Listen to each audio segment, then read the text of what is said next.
During the Afterlife series, I have been using these morning devotions to try and answer the questions about the afterlife that come my way. So we have moved this week to thinking about heaven. And yesterday I said heaven is a bit of a misnomer.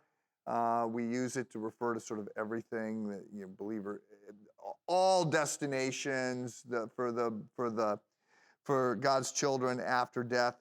And I said that we got to think more about the new heavens and the new earth as the future. Today I want to go after the question, who goes to heaven?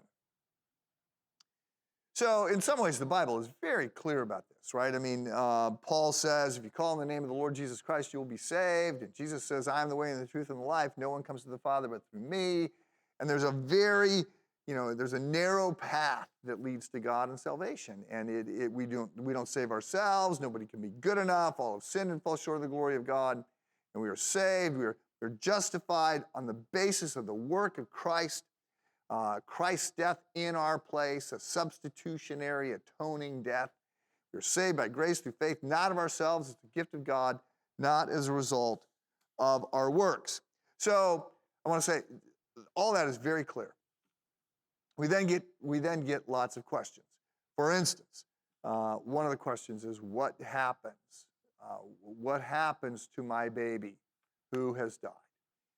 And this has led to lots of theological speculation, and I preached a whole message on this 15 years ago, and basically said, look, I don't have all the answers to this, but we know David says when his son dies, that was born to Bathsheba, he goes and grieves until the child dies, and then he says, I will go to be with this child, right, when I die. And we see there's aspects of when we talk about salvation, sort of salvation coming to a person, but then it's the whole family, Noah, and it's Noah's family, and Rahab, and it's Rahab's family. So look, here's what I'm going to say.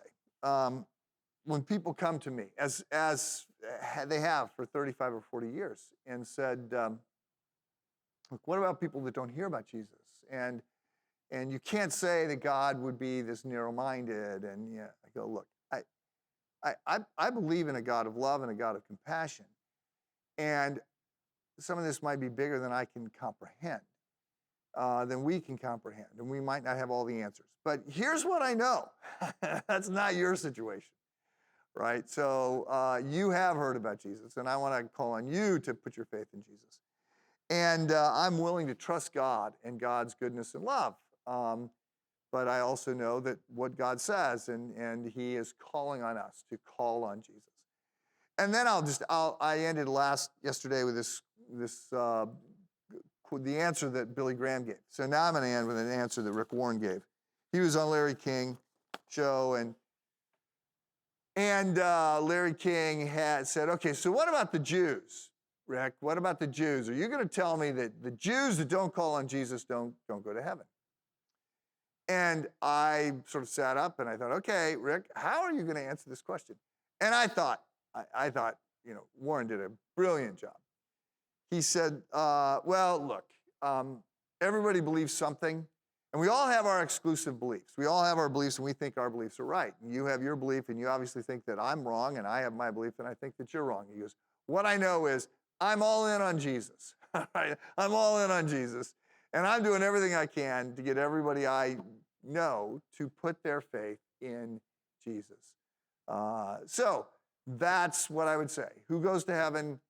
Look, there's bigger questions here beyond my labor grade, perhaps, but what I know is Jesus says, I'm the way and the truth and the life, and no one comes to the Father but through me. And so I want to encourage you to reach out and trust in Jesus, the God-man, who gave up heaven and came to earth in order to live, love, serve, teach, die, and then he defeated death on our behalf. Put your hope and your trust and your future in the hands of Jesus. Have a good day.